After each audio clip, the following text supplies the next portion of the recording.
वैसे guys I hope you are doing well. I am Veer, welcome to Stellar Army. तो कैसे हो मेरे दोस्तों, मैं आशा करता हूँ शानदार तरीके से आप लोग अपनी लाइफ को एंजॉय कर रहे हो, अपनी सेहत, फैमिली और पायदान काफी अच्छे से रख रहे हो।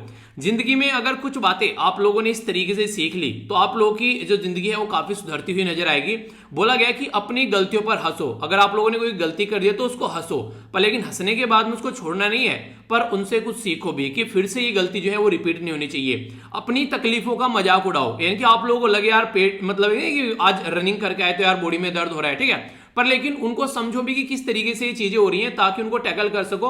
आगे भी कंटिन्यूअसली आप लोगों को रनिंग रखनी है ताकि उसको एक तरीके से नहीं दिक्कत आए, तो फिर आप लोगों की बॉडी जो है वो ब्लड सर्कुलेशन अच्छे से चलता रहे, तो वो प्रॉब्लम फिर कंटिन्यू न रहे। एक दिन करके छोड़ दोगे तो एक हफ्ते तक दर्द रहेगा बॉडी के अंदर में, पर लेकिन कंटिन्यूअसली अगर रनिंग करोगे तो वो आराम आराम से बिल्कुल खत्म हो जाएगा और आप लोग उसके हैबिचुअल बन जाओगे। अपनी मुश्किलों पर मुस्कुराओ, पर उन पर जीत हासिल करो। हो सकता है आप लोगों को लगे कि यार ये बहुत बड़ी मुश्किल है, उन पर मुस्कुराओ कि हाँ ये भी कोई मुश्किल है, छोटी सी तो है यार, देखना अभी चुटकियों में खत्म हो जाएगी, और फिर उसके ऊपर काम करना स्टार्ट करो। अगर इस तरीके से जिंदगी को जीने का आप लोगों ने तरीका बना लिया तो सारी दिक्कतें जो है वो दूर होती नजर आएंगी।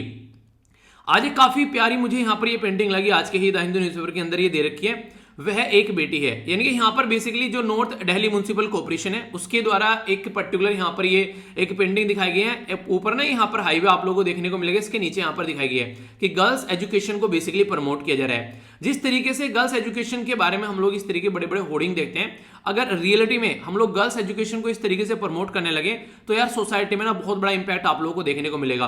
और गर्ल्स एजुकेशन के बारे में लिखने के लिए जब भी कुछ आता है तो आप लोग मेंशन कर सकते हैं, स्टार्टिंग भी आप लोग इसी चीज से कर सकते हैं। ये माना जाता है कि अगर एक लड़का पढ़ता है तो बस एक लड़का पढ़ता है, पर लेकिन एक लड़की पढ़ती है तो कई सारी जनरेशन पढ़ती है, या फिर बोल सकते हैं पूरा परिवार पढ़ता है। तो इस तरीके से गर्ल्स एजुकेशन को हमेशा हम लोग को सपोर्ट करना चाहिए, चाहे कुछ भी क्यों ना हो, ठीक है।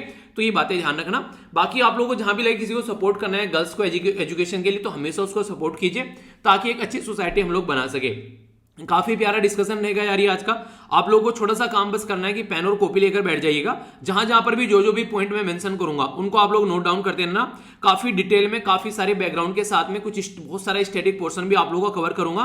तो ये करंट का लेक्चर नहीं होता है, स्टैटिक भी बहुत सारा आप लोगों को यहाँ पर देखने को मिलता है, हर एक एग्जाम के लिए फायदा पहुंचाएगा। और इसी के साथ में आप लोगों को इंटरव्यू एथिक्स या फिर प्रीलिम्स के लिए हर जगह आप लोगों को चीजें देखने को मिलेगी। तो एक तरीके से सिलेबस के जो पॉइंट होंगे, जहां जहां पर जिस सिलेबस से पॉइंट मैच कर सकते हैं वो भी मैं मेंशन करता हुआ चलूंगा, ठीक है।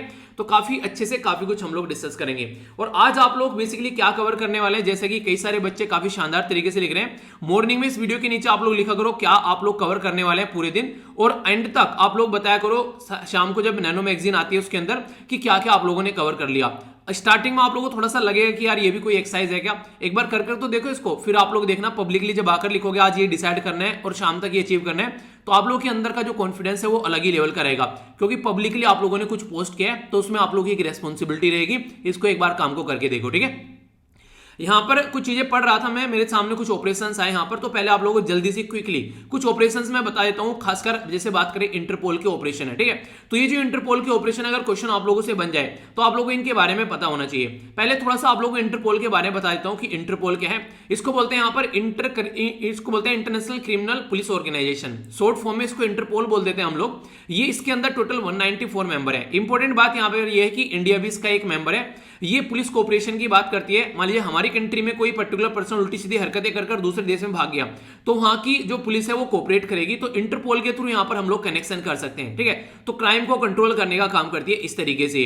हमारी कंट्री की कौन सी एजेंसी है जो इसके थ्रू काम करती है, वो है सीबीआई, जिसको आप लोग बोलते हैं सेंट्रल ब्यूरो ऑफ इन्वेस्टिगेशन। तो ये हमारी कंट्री के एक इंटरनेशनल ऑर्गेनाइजेशन के साथ में काम करने वाला एक हमारी कंट्री के अंदर ये ऑर्गेनाइजेशन है, तो जिसको आप लोग नेशनल क्राइम रिकॉर्ड ब्यूरो के नाम से भी जानते हैं, ठीक है। तो ये इंपॉर्टेंट क्वेश्चन कई बार एग्जाम में पूछा जा चुका है। देखिए ऐसे ही अलग अलग से क्वेश्चन निकल के आ जाते हैं। जरा सी देर में अगर आप लोग डिस्कशन पूरा देखोगे तो हर एक चीज आप लोग को इसी के अंदर से देखने को मिल जाएगी, अगर थोड़ा सा भी ध्यान से आप लोग चीजों को लेकर चलोगे, ठीक है। इग्नोर नहीं करनी है चीजें, सारी चीज अच्छे से समझिएगा। अगर बात करें इसका हेडक्वार्टर लियोन यानी कि फ्रांस के अंदर आप लोगों को देखने को मिलेगा, और अलग अलग फील्ड के एक्सपर्टीज आप लोगों को यहाँ पर नजर आएंगे। कुछ इंपॉर्टेंट बातें अगर और बात करूं, यहाँ पर जो नोटिस इसके द्वारा इशू किया जाता है वो यूनाइटेड नेशन, इसी के साथ में इंटरनेशनल क्रिमिनल ट्रिब्यूनल, इसी के साथ में इंटरनेशनल क्रिमिनल कोर्ट, इनके द्वारा भी यूज किया जाता है। यहाँ पर कहीं पर जिनोसाइड हो गया, काफी लार्ज स्केल पर वॉर क्राइम हो गया, या फिर क्राइम अगेंस्ट ह्यूमैनिटी हो गया। आप लोगों ने सुना होगा ना उस देश में बहुत सारे लोगों को मार डाला, हिटलर ने बहुत सारे ज्यूज को मार डाला। तो इस तरीके से ये ऐसी कोई हरकतें होती है तो उसको यहाँ पर ये करने के लिए बेसिकली यहाँ पर ये इंटरनेशनल लेवल पर कोड भी है, तो यहाँ पर भी इंफॉर्मेशन आप लोगों को चीजें देखने को मिलेगी इसके साथ में कनेक्ट कर। अगर इसके इसके ऑफिस के बारे में आप लोग बात करें तो टोटल मिलाकर 6 रीजनल ऑफिस हैं। अर्जेंटीना के अंदर, साउथ अफ्रीका में, कोस्ट डी आइवरी ये वेस्ट अफ्रीका में, ई सल्वाडोर ये सेंट्रल अमेरिका में, केनिया ये ईस्टर्न अफ्रीका में, थाईलैंड ये साउथ ईस्ट एशिया में और जिम्बाब्वे ये अफ्रीका में। यानी कि ये इसके ऑफिस है।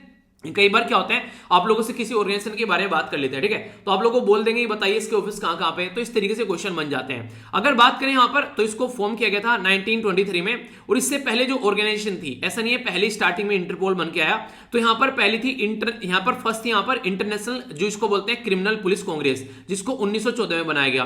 फिर आया इंटरनेशनल पुलिस कॉन्फ्रेंस 1922 में, और फिर इंटरनेशनल क्रिमिनल पुलिस कमीशन 1923 में, ठीक है। तो यहां से चीजें फिर आगे चलनी स्टार्ट होगी। एक नन्ना सा मुन्ना सा प्यारा सा क्वेश्चन, आप लोग ये बता दीजिए इसके प्रेसिडेंट कौन है।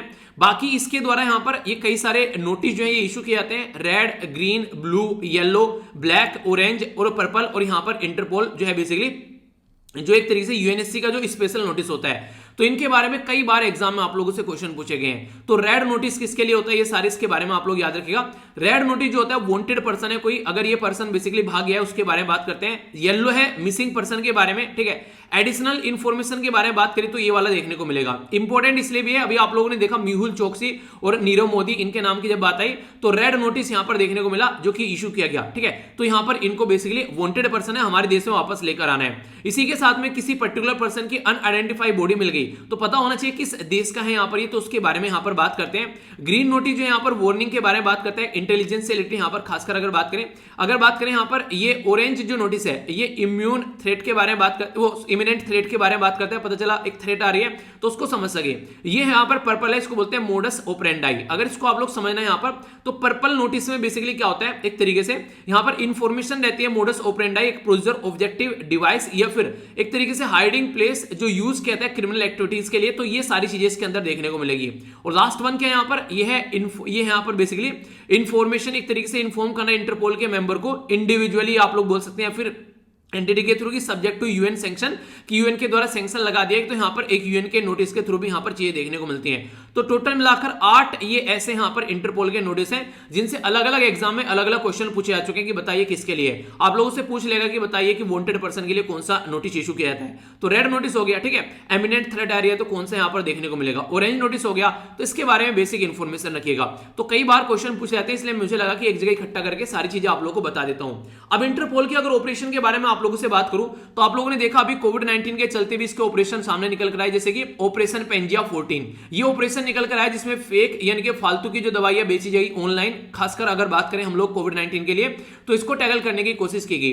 2008 में इसको स्टार्ट किया गया था, इसीलिए यहां पर ये ऑपरेशन पेंजिया 14 है, ठीक है। यानी कि पहले से चली हुई आ रही है ये चीजें, इनको कंट्रोल करने के लिए। अगर इंटरपोल के बारे में आप लोग बात करें, और भी कई सारे नोटिस आप लोगों को देखने को मिलेंगे। वर्ल्ड कस्टम ऑर्गेनाइजेशन कंडक्ट कराती है कई सारे ऑपरेशन, जैसे कि ऑपरेशन थंडर किया गया था यहां पर 2020 में 103 कंट्री में इनके द्वारा स्टार्ट किया गया कि इन्वायरमेंटल कोई क्राइम हो रहा है, यानी कि इन्वायरमेंट से रिलेटेड, जैसे कई सारी स्पीसीज जो होती है उनको ले जाकर बेचा जाता है, जबकि उनको अलाउ नहीं किया गया उन स्पीसीज को बेचना इंटरनेशनल लेवल पर। तो यहां पर आप लोगों को देखने को मिलेगा CITES यानी कि convention on international trade in endangered species in wild flora, इन फोना एंड फ्लोरा, ठीक है। तो ये बेसिकली एक पर्टिकुलर एक एग्रीमेंट आप लोगों को देखने को मिलेगा जिसके तहत यहां पर कोशिश की जाती है कि ऐसी स्पीसीज को कोई भी व्यापार न करे। इससे हर साल बेसिकली 20 बिलियन के करीब यूएस जो है यहां पर एक तरीके से एस्टिमेट किया जाता है कि एक तरीके से वाइल्ड लाइफ को लेकर इलीगल तरीके से क्राइम किए जाते हैं। ये ऑपरेशन थंडर के द्वारा बातें देखने को मिली। तो ऑपरेशन पेंजिया पूछ ले, ऑपरेशन थंडर पूछ ले, तो कंफ्यूजन आप लोग के अंदर नहीं होना चाहिए कि किसके द्वारा है, तो ये यहां पर इंटरपोल के ऑपरेशन है, ठीक है। और ये तो बहुत ज्यादा इंपॉर्टेंट मुझे लगता है, पता नहीं क्यों एग्जाम में क्वेश्चन बन सकता है, क्योंकि ये भी कोविड-19 को लेकर बात की गई इसके बारे में, ठीक है। तो पढ़कर भी आप लोगों को पता नहीं चलेगा ऑपरेशन पेंजिया क्या है 14। तो इस तरह क्वेश्चन बड़ी फ्रीक्वेंटली यूपीएससी आप लोगों से पूछता है बेवकूफ बनाकर, तो फिर बोलो ये क्वेश्चन कहां से आ गया, तो भाई साहब यहां से आ गया। थोड़ा सा भी ध्यान से सुनोगे तो क्वेश्चन का आंसर एग्जाम में जरूर दे दोगे। ओके, आगे चलता हूं। यहां पर बात की जा रही है बेसिकली ऑपरेशन, अदर ऑपरेशन के बारे में। तो यहां पर प्रोजेक्ट जो यहां पर प्रीडेटर, ठीक है। तो यहां पर जो बिग कैट और इसी के साथ में अदर वाइल्ड लाइफ, अगर उनको कोई यहां पर एक तरीके से नहीं इलीगल तरीके से अगर व्यापार करता है तो उसकी इंफॉर्मेशन गैदर करना और फिर चीजों को रोकना। ऑपरेशन विजडम ये एलिफेंट और राइनोस के लिए चलाया गया। ऑपरेशन थंडरबर्ड जो है बेसिकली ये टिम्बर और वाइल्ड लाइफ के लिए बेसिकली चलाया गया। ऑपरेशन वर्दी सेकंड यहां पर आप लोगों को देखने को मिलेगा, ये आइवरी ट्रैफिकिंग, ठीक है, इसके लिए चलाया गया। ऑपरेशन PAWS तो ये protection of Asian wild life species के लिए चलाया गया 2015 बारे में। तो ये अलग अलग ऑपरेशन है, 17-15 अलग अलग टाइम पर चलाए गए, ये इन्वायरमेंट से रिलेटेड चीजों को ध्यान में रखने के लिए। ठीक है, तो बेसिक इन्फॉर्मेशन है, याद रखिए, कोई कंफ्यूजन नहीं होना चाहिए। ये वीडियो आप लोगों को सुनने के बाद में लगे यार बहुत इंपॉर्टेंट है, इसकी पीडीएफ आप लोगों को चाहिए, तो टेलीग्राम पर जाकर आप लोगों को सारी पीडीएफ मिल जाएगी। और कंप्लीट पॉलिटी के जो 180 लेक्चर है उनकी सबकी पीडीएफ एक कंबाइन कर आप लोगों को टेलीग्राम पर ऑलरेडी प्रोवाइड करा दिया है, और इसको मैंने ऊपर पिन भी कर दिया यहाँ पर। ठीक है, तो आप लोग जाकर इसको देख लेना, यहाँ पर आराम से सारी पीडीएफ आप लोगों को मिल जाएगी। और यहाँ पर सारी पीडीएफ मैंने वो भी लगा दी है जो आप लोग की मंथली है, उनको भी आप लोग देख लेना। बाकी अगर आप लोगों को लगता है कोई भी डाउट है, आईएएस की तैयारी कैसे करनी है, कैसे आप लोगों को आगे प्लान लेके चलना है, एनसीईआरटी कैसे पढ़नी है, टाइम टेबल कैसे बनाना है, आंसर राइटिंग कैसे करनी है, ऑप्शन सब्जेक्ट कैसे चूज करना है, एस्से कैसे लिखना है, सी सेट को कैसे कवर करना है, गूगल मैप कैसे यूज करना है, पॉलिटिकल लेक्चर, सब यहाँ पर मेंशन है। तो ऊपर ही पिन कर रखी है मैंने सारी चीजें, तो जाकर देख लीजिएगा। 1,40,000 से ज्यादा मेंबर जुड़े हुए हैं और फ्री ऑफ कॉस्ट है, कोई पैसा आप लोगों को इसके लिए पे नहीं करना है, तो इसको जाकर आप लोग एंजॉय कर सकते हैं। ठीक है, तो यहाँ पर लिंक वीडियो के नीचे मिल जाएगा, और इसी के अंदर आप लोगों को आंसर राइटिंग की ग्रुप भी आप लोगों को देखने को मिल जाएगा। जिसको आंसर राइटिंग करनी है तो वो जाकर यहाँ पर आंसर राइटिंग भी कर सकते हैं। वो कैसे, यहीं से जाकर जब आप लोग जाएंगे तो आंसर राइटिंग ग्रुप का लिंक यहाँ पर मैंने दे रखा है। ठीक है, तो जाकर आप लोग आंसर राइटिंग कर सकते हैं। काफी सारे बच्चे आंसर लिखते हैं, एक दूसरे का आंसर एनालाइज भी कीजिएगा, बहुत कुछ आप लोगों को सीखने को मिलेगा। ठीक है, तो ये तो थी इसके बारे में बातें। अब आइए कुछ एडिटोरियल देखेंगे और उसके बाद में हम लोग न्यूज एनालिसिस के बारे में बात करेंगे। एक छोटा सा क्वेश्चन मैंने आप लोगों से हालांकि डिस्कस किया था, पर कई सारे बच्चे इसके बारे में बोले थे सर ऐसा कैसे हम लोग काउंट कर पाएंगे। देखिए, आप लोगों को कोई बोले ना कि कॉमन सेंस आप लोगों को यूज करनी है एग्जाम में, जैसे मैंने क्वेश्चन दिया था। ठीक है, ये क्वेश्चन पूछा गया एग्जाम में, बोला गया कि आप लोगों को बताना है कि कौन सा डांस इनमें से जो है वो मुगल ट्रेडिशन को प्रेजेंट करता है, इन्फ्लुएंस करता है, मगर एक तरीके से मुगल ट्रेडिशन जो है उसके अंदर देखने को मिलेगी डांस के अंदर। तो यहां पर बोला गया भारतीय नाट्यम, कथकली, इसके साथ में कथक और मोहिनीअट्टम। मैंने आप लोगों को यह बताया था कि अगर आप लोगों को गैस करना है ना तो बेसिक इंफॉर्मेशन होनी चाहिए। ऐसा नहीं कि आप लोग एग्जाम में बैठकर ऐसे ही आप लोग चीजों को गैस कर लोगे, आप लोगों को बेसिक इंफॉर्मेशन होनी चाहिए। अगर कोई कैलकुलेटेड गैस आप लोगों को लगाना है वो वही पर्सन लगा पाएगा जो थोड़ा बहुत पढ़ के गया है। अगर आप लोग तार तुक्का मार मुक्का वाली कैटेगरी में आते हैं कि सिक्का उछालेंगे और जो हेड आएगा तो ये और टेल आएगा, तो वो फिर नहीं है। ठीक है, ये उनके लिए जिसको बेसिक इंफॉर्मेशन है। ऐसा नहीं कि मतलब बिना इंफॉर्मेशन के आप लोग यहां पर क्वेश्चन का आंसर कर दोगे। देखिए, नॉर्मली क्लासिकल डांस हजारों बार तो मैं भी आप लोग कई बार बता चुका हूं जब भी यहां पर बात आती है इनके बारे में। ठीक है, कि ये क्लासिकल डांस है। इसी के साथ में हिस्ट्री में आप लोगों ने मुगल साम्राज्य के बारे में पढ़ाई होगा कि अंग्रेज जो अगर मुगल साम्राज्य के बारे में बात करें तो औरंगजेब आखिरी था जो कि रोता रोता चला गया, पर लेकिन साउथ इंडिया में यहां पर ये यहां तक सबसे ज्यादा साम्राज्य इस औरंगजेब ने फैलाया, पर तमिलनाडु और आप लोगों को ये बेसिकली ये केरला वाले रीजन तक भी ये पहुंचने में सक्सेस नहीं हुआ, इनके साउथ इंडिया में ढंग से नहीं पहुंच पाया फिर भी ये भी। तो इसका मतलब है कि सारा साम्राज्य औरंगजेब का भी ले लो तो मुगल साम्राज्य वो नॉर्थ इंडिया में आप लोगों को देखने को मिलेगा। तो अगर कोई डांस ऐसा है जो कि नॉर्थ इंडिया में है तो उसी के ऊपर मुगल का इंफ्लुएंस पड़ेगा ना। तो मैंने ये बोला था कि अगर ऐसा क्वेश्चन कोई आता है तो उसको आप लोग इस तरीके से देख सकते हैं। ठीक है, तो मतलब क्या हो गया, कॉमन सेंस आप लोग तभी यूज कर पाएंगे अगर आप लोगों को यहां पर पता है क्लासिकल डांस क्या है, अगर आप लोगों को पता है मुगल साम्राज्य कहां पर है। अगर आप लोग सोच रहे हो कि बिना कुछ पता ही आप लोग क्वेश्चन का आंसर दे दोगे, ऐसा बिल्कुल नहीं होने का है। ठीक है, तो यहां पर मैंने इसलिए बोलता है क्वेश्चन यहां पर आप लोगों को नहीं पता आंसर क्या है, पर लेकिन आप लोगों को बेसिक इंफॉर्मेशन है क्लासिकल डांस की और बेसिक इंफॉर्मेशन है मुगल एम्पायर की, तो आराम से आप लोग बोल दोगे कि कथक है भाई साहब, ये तो नॉर्थ जो इंडिया में उत्तर प्रदेश के अंदर था, तो आंसर सी हो गया यहां पर। तो ये बातें मैंने समझाई थी। ठीक है, तो कंफ्यूजन नहीं होना चाहिए। कैलकुलेटेड गैस या फिर कोई एलिमिनेशन मेथड वही पर्सन यूज कर पाएगा जिसने थोड़ी पढ़ाई कर रखी है, तो इसके अलावा आप लोगों को देखने को मिलेगा कोई भी यूज नहीं कर पाएगा। ठीक है, तो अगर आप लोग पढ़े हैं अब तक अच्छे से, थोड़ी पढ़ाई की आप लोगों ने, तो आप लोगों के लिए बेस्ट मेथड है, इसको आप लोग यूज कीजिएगा एग्जाम में। और बाकी मार्क्स भी आप लोग के सारे आगे, प्रीलिम्स के जो पास किए उसके भी आगे, जिसने पास नहीं किया उसके भी आगे, तो सबके मार्क्स आप लोगों को देखने को मिलेंगे। मेंस में फेल हुए उसके भी आगे हैं, जो पास हुए उसके भी आगे हैं, सबके मार्क्स अब यूपीएससी के द्वारा प्रोवाइड करा दिए गए हैं। उसके ऊपर छोटी सी शॉर्ट वीडियो बनाई थी, उसका टेलीग्राम भी, उसका भी मैंने लिंक जो है टेलीग्राम पर प्रोवाइड करा दिया था। जिस किसी को मार्क्स चेक करने हैं वो मार्क्स जाकर चेक कर लेना आपने। जैसे यहाँ पर आप लोग देखते हैं लास्ट ही वीडियो जो मैंने डाल रखी है यहाँ पर, तो कैसे आप लोगों को मार्क्स चेक करने हैं, तो इसके बारे में इंफॉर्मेशन दे रखी है, तो देख लेना आप लोग। इससे आप लोगों को एक अंदाजा लग जाएगा आगे कैसे आप लोगों को चीजों को लेकर चलना है। ठीक है, तो ये थी कुछ बेसिक इंफॉर्मेशन। आइए अब आगे चलते हैं। तो आर्टिकल जो पहला ये मैंने डिस्कस किया ना, ये वाला यहाँ पर, ये ऑपरेशन आप लोगों को पता होने चाहिए इनके बारे में कुछ भी, इंटरपोल के नोटिस। तो इसके अंदर कई सारे अलग अलग टॉपिक हो गए छोटे छोटे से, इंटरपोल के बारे में पूछ ले, उसके नोटिस के बारे में पूछ ले, उसके ऑपरेशन के बारे में पूछ ले, तो अलग अलग तरीके से भी आप लोग इसको देख सकते हैं, तो कंफ्यूजन नहीं होना चाहिए। ठीक है, अब जो आर्टिकल मैं आप लोगों से डिस्कस करने वाला हूं, आप लोगों की काया जो है वो तृप्त हो जाएगी। इतने प्यारे आर्टिकल हैं कई सारे, हालांकि कुछ ऐसे भी हैं जो डिस्कस करने लायक नहीं है, पर जो डिस्कस करने वाला है उनको शानदार तरीके से हम लोग डिस्कस करेंगे। हेल्थ आईडी के बारे में बात की जा रही है, हेल्थ आईडी क्या है इसके बारे में समझेंगे, अभी रिसेंटली न्यूज में इसके बारे में इंफॉर्मेशन जानेंगे। आज का one of the best article मुझे लगा ये है, ये वाला आर्टिकल, जो सुनकर आप लोगों को मजा आ जाएगा। आरटीआई के बारे में बात की जा रही है, इसी के साथ में पीएम केयर के बारे में बात की जा रही है, तो बहुत डिटेल में डिस्कस करने वाला हूं आर्टिकल, मजा आएगा आप लोगों को सुनने में, क्योंकि मुझे मजा आया इसको पढ़ने में, तो मैं आप लोगों को पढ़ाने में मजा लूंगा। ओके, आगे बात करते हैं। तो ये बेसिकली आसाम के बारे में बात की जा रही है। आसाम के अंदर एक तरीके से ये क्या नेशनलिज्म के बारे में बात की जा रही है, मतलब एक तरीके से लोकल इन्फॉर्मेशन के बारे में ज्यादा बात की जा रही है कि क्या अभी रिसेंटली दंगे हो रहे हैं तो कई सारे लोगों की जान चली जाती है। तो इसके बारे में आप लोग देखते हैं आसाम के बारे में अगर बात करें तो कई सारी चीजें अभी आप लोगों को देखने को मिलती है, जैसे कि नेशनल रजिस्टर ऑफ सिटीजन, उसको लेकर इशू कई सारे चल रहे हैं पुराने टाइम से। मैंने अभी 2-3 दिन पहले आप लोगों से डिस्कस भी किया था कि बांग्लादेश से जो भी लोग यहाँ पर आए थे 1971 की वॉर के बाद में, तो अभी वहां पर आसाम के लोकल लोग जो है उससे इरिटेट रहते हैं, ठीक है, कि बाहर के लोगों ने आकर यहाँ पर जमीनें ली, यहाँ पर नौकरी कर रहे हैं, हमारे व्यापार जा रहे हैं और भी क्रिमिनल एक्टिविटी भी बढ़ती हुई नजर आती है। तो उसके चलते वहां पर लोकल एरिया पर रस्साकसी चलती है, तो उसी के चलते यहाँ पर दिक्कतें देखने को मिलती है। तो वो सब बातें आप लोग यहाँ पर नॉर्मली देखने को मिलेंगी, ठीक है। अभी जो नेक्स्ट ये साइड वाला आर्टिकल है यहाँ पर इसमें बात की जा रही है किसके बारे में, प्राइम मिनिस्टर के जापान के नए प्राइम मिनिस्टर चुनकर आ गए, ठीक है, तो उन्हीं के बारे में यहाँ पर बात की जा रही है। तो जापान के नए प्राइम मिनिस्टर कौन है आप लोग बताइए, किस किस को पता है अभी नए प्राइम मिनिस्टर जापान के बने। शिंजो एबे के बाद में यहाँ पर एक और प्राइम मिनिस्टर बने और उनके बाद में तीसरे प्राइम मिनिस्टर यहाँ पर जापान के आ गए रिसेंटली। ये माना गया था कि जो पहले अभी यहाँ पर जो प्राइम मिनिस्टर थे उसी हुदो उनके द्वारा ढंग से टैकल नहीं किया गया पेंडेमिक को, इसके चलते यहाँ पर वो निकल लिए, ठीक है। तो यहाँ पर ऐसी कंडीशन आप लोग देखते हैं नॉर्मली अपनी कंट्री में आप लोगों को नहीं देखने को मिलेगी। अगर कोई दिक्कत होगी तो पॉलिटिशियन छोड़कर चला जाए, पर लेकिन यहाँ पर हो जाता है, ठीक है। प्यारा आर्टिकल यहाँ पर गिग वर्कर क्या होते हैं और कैसे अभी पैटर्न चल रहा है, क्या सीखना चाहिए चाइना से, तो इसके बारे में बात की जा रही है। तो इस आर्टिकल को भी डिटेल में समझेंगे, जानेंगे इसके बारे में, ठीक है। पंजाब के अंदर क्या चल रहा है, पॉलिटिक्स है, उत्तर प्रदेश की पॉलिटिक्स है, नहीं काम किए, ये भी डिटेल में इसके बारे में डिस्कस करूंगा। बेसिकली यहाँ पर जो डेटा बात की जा रही है ये बैड बैंक के बारे में बात कर रहे हैं, ठीक है। तो एनपीए बैड बैंक क्या है इसके बारे में हम लोग नजर डालेंगे। तो इसके साथ में कुछ आर्टिकल आप लोगों को न्यूज एनालिसिस में देखने को मिलेंगे, तो एंड तक देखिएगा, काफी अच्छे से काफी कुछ आप लोगों को जानने को मिलने वाला है। सबसे पहले जो मैं आर्टिकल आप लोगों के सामने डिस्कस करने वाला हूं ये है बेसिकली यहाँ पर आरटीआई के बारे में। RTI basically right to information, और यहाँ पर ये पीएम केयर के बारे में बातें कर रहा है। तो पहले मैं आप लोगों को बता देता हूं ये न्यूज में क्यों है। न्यूज में इसलिए है यहाँ पर हमारी कंट्री में जो प्रेजेंट टाइम पर जो गवर्नमेंट है प्राइम मिनिस्टर मोदी साहब के अंडर में, इन्होंने बार बार कुछ भी इनसे बोलो तो ये बोलते हैं कि हमारी कंट्री में जो पीएम केयर फंड बनाया गया है ये बेसिकली पब्लिक ऑथोरिटी नहीं है और ये आरटीआई के अंदर में नहीं आएगा। बार बार इनके द्वारा ये बातें बोली जाती है। तो राइटर ये बोलते हैं, इसको समझाने के लिए अच्छे अच्छे उदाहरण दिए गए, काफी प्यारे प्यारे, जिसको आप लोग समझ पाओगे। उसमें इनके द्वारा मेंशन कई सारी चीजों का किया गया। उसमें इनके द्वारा पीएमएनआरएफ इसके बारे में मेंशन किया गया। उसमें इनके द्वारा नेशनल डिजास्टर जो मैनेजमेंट फंड है उसके बारे में बेसिक एनडीआरएफ के बारे में बात की गई है, और थोड़ा सा एसडीआरएफ के बारे में आप लोगों का रिवीजन कराऊंगा। अभी पहले समझ लेते हैं क्या सारा खेल है पीएम केयर के ऊपर। पीएम केयर हमारी कंट्री में एक पर्टिकुलर फंड रिलीज किया गया था। मैंने भी आप लोगों को बोला था इसके अंदर डोनेशन कीजिए, मैंने भी काफी डोनेशन किया था। मैंने कहा चलो कोविड-19 की वजह से जो दिक्कत आ रहा है तो सबको डोनेशन करना चाहिए। तो यहां पर कई सारे बच्चों के द्वारा भी डोनेशन किया गया, उनके द्वारा शेयर भी की गई थी इन्फॉर्मेशन। तो इसको बोलते हैं प्राइम मिनिस्टर सिटीजन, एक असिस्टेंट है सिटीजन का, प्राइम मिनिस्टर के एक तरीके से फंड इकट्ठा करने में और रिलीफ करेगा इमरजेंसी में। तो यहाँ पर पीएम केयर इसका फंडर का नाम रखा गया। कई सारी फेक इन्फॉर्मेशन भी निकल कर आई, फेक वेबसाइट भी आई पैसा इकट्ठा करने के लिए, तो कई सारी प्रॉब्लम देखने को मिली।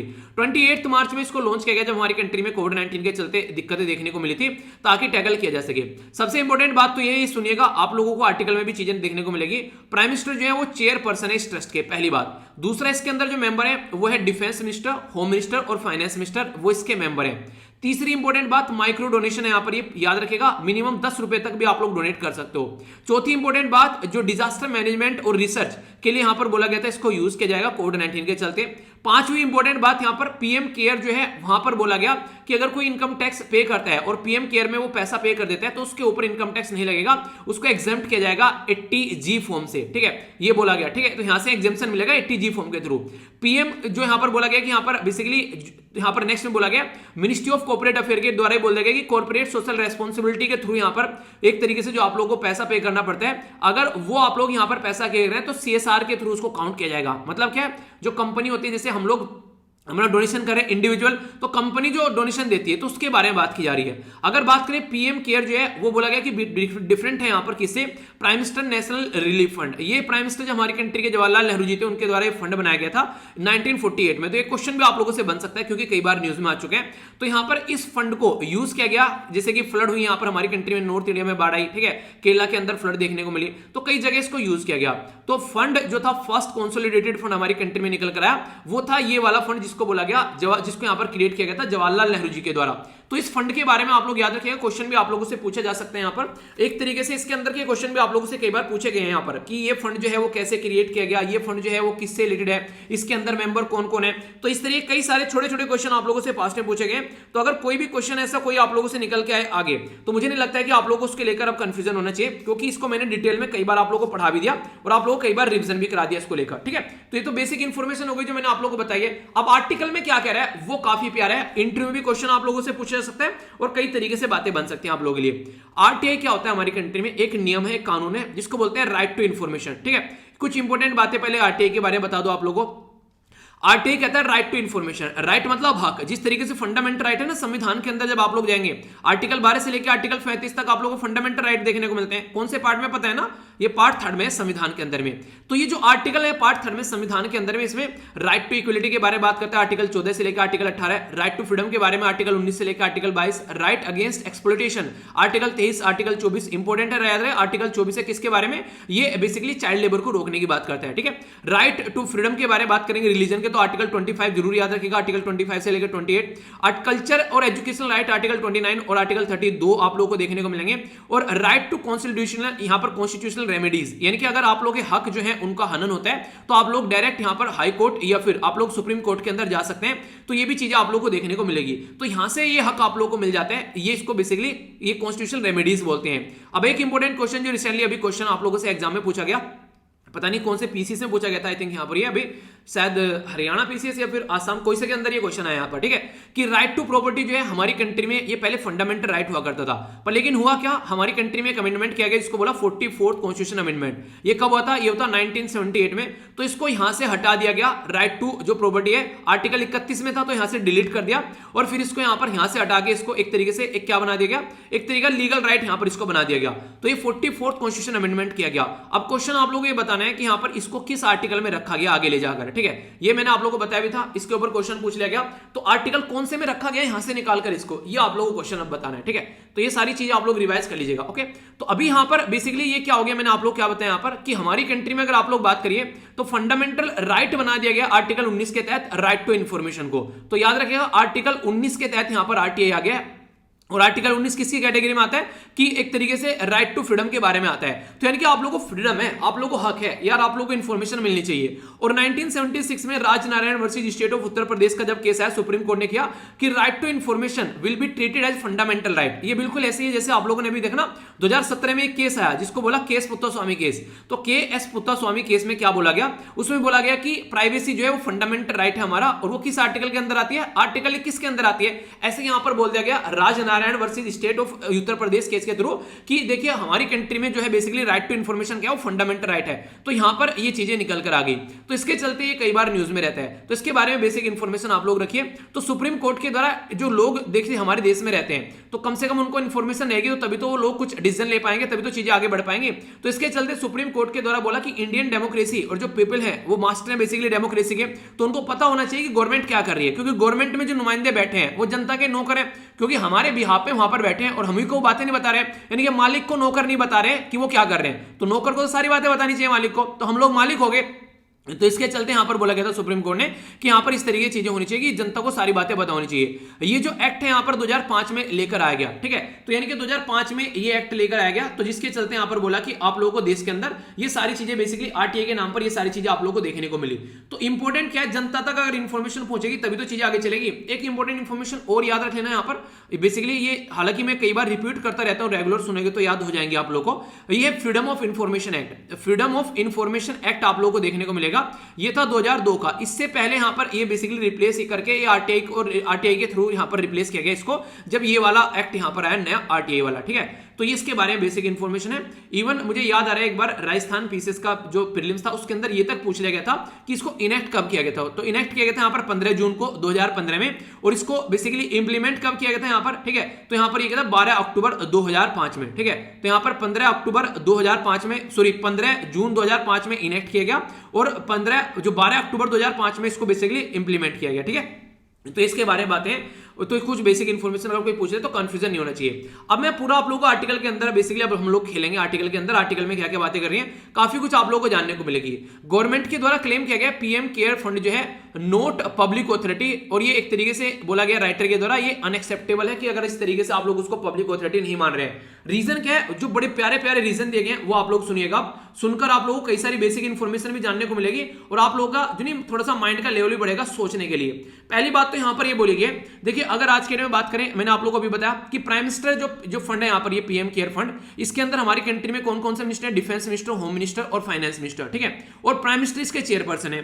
तो जो प्राइम मिनिस्टर जो है वो जनता के द्वारा चुने गए, पब्लिक के द्वारा चुने गए, और ये सारे मिनिस्टर बेसिकली जनता के द्वारा चुने गए। तो आप लोग ये समझिए यहां पर प्राइम मिनिस्टर जो है वो एक्स ऑफिशियो चेयरमैन बन गए और 3 कैबिनेट मिनिस्टर हैं। तो इसके बाद भी आप लोग बोल रहे हैं कि इसको आप लोग पब्लिक ऑथोरिटी के अंदर नहीं लेकर आना है। तो ये जो नया फंड है एक तरीके से आप लोगों ने बोला कोरोना वायरस के लड़ने के लिए यूज किया जाएगा, और इंपॉर्टेंट बात क्या की गई, इसके अंदर आप लोगों ने अपने देश का नहीं हमारे देश का बेसिकली एम्बलम यूज किया, ठीक है, एक तरीके से नहीं, एक तरीके से जो जनता के नोटिस होते हैं उनको आप लोगों ने यूज किया। इनकम टैक्स एक्ट आप लोग इसके अंदर यूज कर रहे हैं, आप लोग यहां पर इसके अंदर जो मिनिस्ट्री ऑफ कॉर्पोरेट अफेयर का कॉर्पोरेट सोशल रेस्पॉन्सिबिलिटी आप लोग यूज कर रहे हैं। तो आप लोग इस एक्ट को कैसे बोल सकते हैं, ये इंडिपेंडेंट एक्ट है, ये किसी के अंडर नहीं आएगा, सॉरी एक्ट नहीं, इंडिपेंडेंट एक फंड है, किसी के अंदर नहीं आएगा।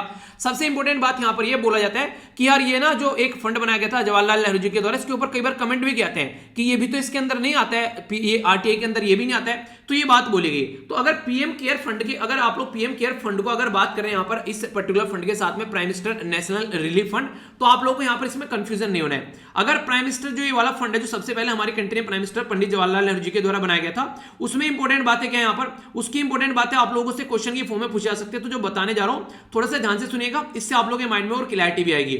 बोला यह गया जो ये फंड आप लोगों को यहां पर देखने को मिल रहा है ना 1948 में बनाया गया था। तो ये जो 1948 में इसलिए बनाया गया था, किस लिए बनाया गया था, स्टार्टिंग में याद रखना क्वेश्चन बन सकता है, इसलिए बनाया गया था कि जो पाकिस्तान से हमारे देश में जो भी लोग आए हैं बंटवारे के बाद में, ठीक है, ताकि उनकी सहायता कर सके। इतना फंड नहीं है देश के अंदर कि हम लोग उनकी सहायता कर सके गवर्नमेंट, तो गवर्नमेंट के पास से पैसा नहीं है, नया नया देश बनाए। तो बोला यह गया था कि ये फंड बना देते हैं, इस फंड से ये होगा कि जो भी वहां से हमारी कंट्री में लोग आए वापसी पाकिस्तान से, मतलब इंडिया में है, तो उनको हमारी कंट्री में रहना, उनके खाना पीने का जुगाड़ किया जाए। तो ये फंड बनाया गया। हालांकि आगे चलकर ये फंड जो है वो यूज किया जाने लगा किस पर्टिकुलर पर्पज के लिए, तो वो बेसिकली जो फैमिली है उनको तो रिलीफ प्रोवाइड कराया गया। फिर आगे चलकर नेचुरल कैलेमिटी जैसे बाढ़ आ गया उसके लिए, क्योंकि जिनको लोगों को हेल्प करनी थी वो तो हो गई, फिर आगे चलकर ये लोगों की हेल्प करने लगा बाढ़ में या सुनामी, कोई ऐसी कंडीशन अगर बन गई तो ये चीजें आप लोगों को देखने को मिलेगी। इसके अंदर आप लोगों को जो फंड अगर इसके अंदर जाता है, इंपॉर्टेंट बात क्या है यहां पर, जो अब यहां पर बोलने जा रहा हूं वो थोड़ा सा ध्यान से सुनिएगा, इसमें और इस वाले फंड में क्या डिफरेंस है समझ में आएगा आप लोगों को। ये जो फंड है यहां पर जिसको पीएमएनआरएफ बोला गया है, इसके अंदर आप लोगों को देखने को मिलेगा जो प्रेसिडेंट ऑफ इंडिया और लीडर ऑफ अपोजिशन है वो इसका पार्ट है। आप लोग ये सोचिए कोई पर्टिकुलर फंड है गवर्नमेंट के द्वारा बनाया गया और लीडर ऑफ अपोजिशन भी उसका पार्ट है, तो उसको सारी इंफॉर्मेशन पता होगी कि हाँ इस फंड के अंदर कितना पैसा है और ये फंड कैसे यूटिलाइज हो रहा है। अगर वो ढंग से यूटिलाइज नहीं होगा तो आप लोगों को पता है कि अपोजिशन वाले हंगामा मचा देंगे। तो ये फंड जो है वो हमेशा सही तरीके से यूटिलाइज किया जाता है। तो यहां पर इस फंड में चेक एंड बैलेंस करने के लिए अपोजिशन पार्टी के मेंबर भी आप लोगों को देखने को मिलेंगे।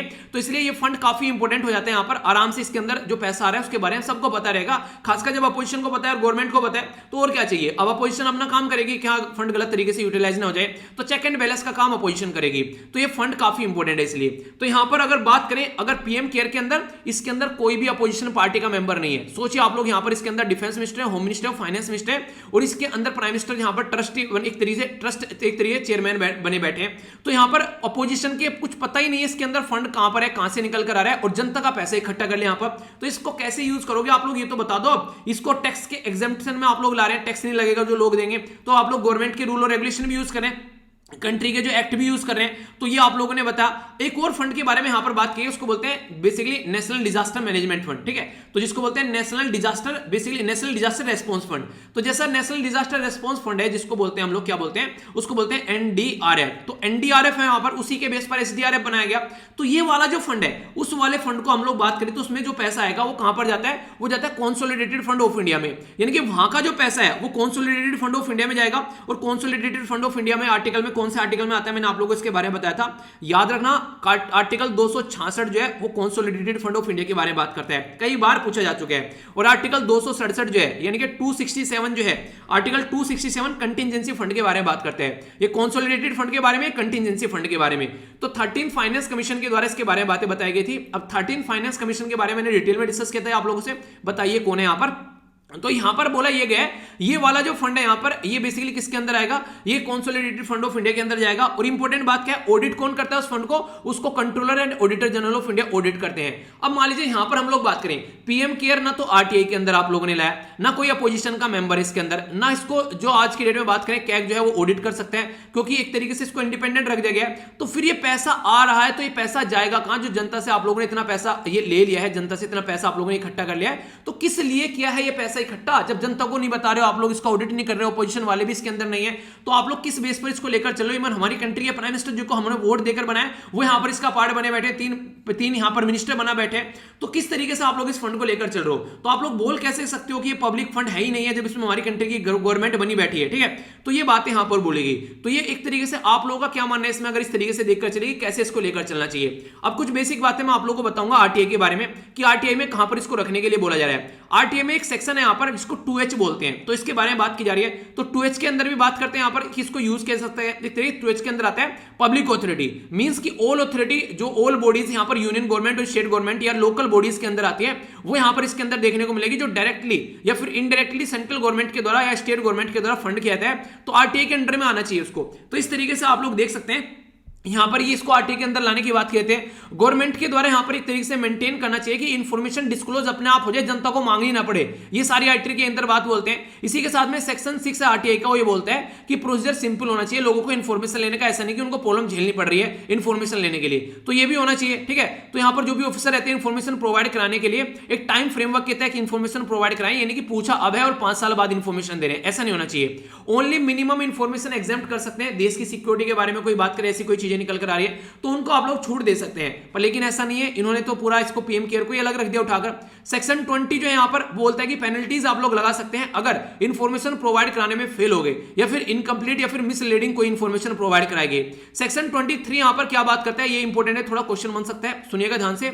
अगर देखिए बोल दिया मैंने आप लोगों को आरटीआई के तहत आप लोगों को इंफॉर्मेशन मिलनी है और ये फंडामेंटल राइट है, तो अगर इस राइट का हनन हो रहा है, फंडामेंटल राइट है, तो आर्टिकल 32 और आर्टिकल 226 ये याद रखिएगा, आप लोग सुप्रीम कोर्ट और हाई कोर्ट के अंदर जा सकते हैं क्योंकि आप लोगों को देखने को मिलेगा, मैंने अभी यहां पर बताया ये क्या है बेसिकली कि राइट टू कॉन्स्टिट्यूशनल रेमेडीज। तो आर्टिकल 32 सुप्रीम कोर्ट को, आप आर्टिकल जो 226 आप लोग हाई कोर्ट में जाकर गुहार लगा सकते हैं कि हम लोग को इन्फॉर्मेशन नहीं मिल रही है, जबकि ये क्या है, ये एक फंडामेंटल राइट की कैटेगरी में आता है। तो आगे ना समझ में बात है, तो कोई कंफ्यूजन आप लोगों को माइंड में इसको लेकर नहीं होना चाहिए, इस तरीके से भी क्वेश्चन बन जाते हैं। आगे अगर बात की जाए यहां पर basically one of the most important act लाया गया ताकि जनता जो है जान सके, समझ सके चीजों को, करप्शन कहीं हो रहा है उसको रोक सके, सारी बातें जनता के सामने आएंगी तो पता चलेगा कहीं पर कितनी वैकेंसी है, क्या क्या चीजें हो रही है, ठीक है। तो ये सारी बातें देखने को मिलती है। ऑल कॉन्स्टिट्यूशनल जो अथॉरिटी है, एजेंसी है, यहां पर जो कंट्रोल किए जाते हैं, तो वो यहां पर बेसिकली इसके अंडर आती है इंफॉर्मेशन प्रोवाइड कराने के लिए, और पेनल्टी भी इंपोज यहां पर की जाती है। अगर इसके बारे में कुछ और बेसिक इंफॉर्मेशन मैं आप लोगों से बताऊं तो आप लोग यहां पर देख सकते हैं, बोला गया ऑब्जेक्टिव इंपावर किया जाएगा, सिटीजन को प्रमोट करेगा, ट्रांसपेरेंसी करप्शन को कम करेगा और एक तरीके से लोगों का पार्टिसिपेशन डेमोक्रेसी में बढ़ाएगा। तो आरटीआई के बारे में कुछ लिखने के लिए भी आ जाए तो याद रखना, रीजन ऑफ एडॉप्शन की बात की जा रही है, तो यही था कि करप्शन को कैसे कम करना है, इंटरनेशनल प्रेशर भी था, एक्टिविज्म हो रहा था देश के अंदर, तो उसको कैसे ढंग से लेकर चलना है, इसी के चलते मॉडर्नाइज करने की बात की जाती है इन्फॉर्मेशन को, क्योंकि इन्फॉर्मेशन आज के दिन में ऐसा टूल हो चुका है, हर एक इसको यूज कर रहे हैं, तो इसके चलते देखने को मिलेगा। हिस्टोरिकल बैकग्राउंड में बात करें तो universal declaration of human right adopt किए गए 1948 में, ठीक है। तो ये यहां पर बेसिकली इंटरनेशनल लेवल पर ये चीजें हुई, तो बोला गया हमारे देश में भी कुछ होना चाहिए। इंटरनेशनल जो यहां पर बात करें, यहां पर covenant on civil and the जो पॉलिटिकल राइट के बारे में बात की गई 1966 में, तब बोला गया इन सब चीजों के बारे में कि फ्रीडम होनी चाहिए लोगों को, ठीक है।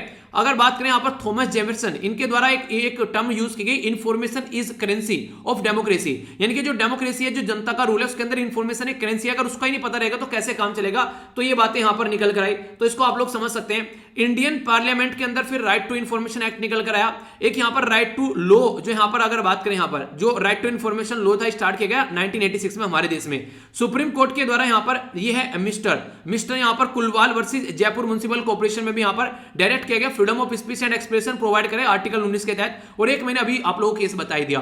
तो राइट टू इंफॉर्मेशन के बारे में, पीएम केयर के बारे में, और यहां पर मैंने आप लोगों को स्टेट डिजास्टर रेस्पॉन्स फंड, इसके बारे में आप लोगों को बताया था, जैसे कि यहां पर 75% जो फंड आता है सेंट्रल गवर्नमेंट से वो आएगा नॉर्मल राज्य में, और स्पेशल राज्य में 90%। ठीक है, तो ये बताया था। बाकी 10% ये यूज कर सकते हैं, ये मतलब इमीडिएटली कुछ रिलीफ इनको चाहिए तो। और बाकी कौन देखता है यहाँ पर, मिनिस्ट्री ऑफ होम देखती है। जब सारे फंड यहाँ पर इतने इंडिपेंडेंट है, उनके बारे में सबको पता चलता है, तो पीएम केयर के बारे में आप क्यों नहीं बता रहे हैं, इसके ऊपर क्वेश्चन मार्क है। अब आप लोग ये बताइए यस या फिर नो, इसके बारे में जनता को पता चलना चाहिए या फिर नहीं, तो इसके बारे में इंफॉर्मेशन बेसिकली बोली गई है। ठीक है, तो पूरा आरटीआई मैंने आप लोग को समझा दिया, क्या क्या है आरटीआई के बारे में, तो पूरा आरटीआई कवर हो गया। तो ये फायदा होता है बेसिकली करंट के साथ में स्टैटिक को कवर करने का। ठीक है, तो कोई कंफ्यूजन अब आप लोगों के माइंड में इसको लेकर नहीं होना चाहिए। तो ये बातें हम लोगों ने करी इस पर्टिकुलर आर्टिकल के बारे में।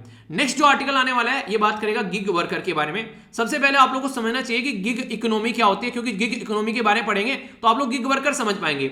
गिग वर्कर कोई इंडिविजुअल, जो बेसिकली अगर कोई बात करें इंडिविजुअल गिग, एक तरीके से make up the worker income, आप लोगों को समझ में आएगा अभी ऐसे। जैसे आप लोगों ने मान लीजिए इनके बारे में सुना होगा, अमेजन हो गया, ठीक है, जोमेटो हो गया, स्विगी हो गया, उबर हो गया, ओला हो गया। ये क्या है, बेसिकली यहां पर एक ऐप है, आप लोग जाकर रजिस्टर कर सकते हैं। अगर आप लोग के पास में गाड़ी है तो आप लोग यहां पर जाकर एज ए ड्राइवर के तौर पर आप लोग सर्विस दे सकते हैं और आप लोग वहां से अर्निंग कर सकते हैं। इसी के साथ में जोमेटो है, यहां पर ये स्विगी है, यहां पर जो डिलीवरी बॉय होते हैं उनको आप लोगों ने देखा होगा। तो एक टाइम ऐसा था जब ये स्टार्टिंग में ऐप आए तो अच्छा खासा शेयर दिया करते थे यहाँ पर जो भी इसके अंदर काम करते थे, पर लेकिन आगे चलकर इनके द्वारा शेयर देना काफी कम कर दिया गया और भी कई सारी प्रॉब्लम यहाँ पर झेलने को पड़ने लगी। तो इसके चलते कई बार क्रिटिसिज्म भी इनका होता हुआ नजर आया।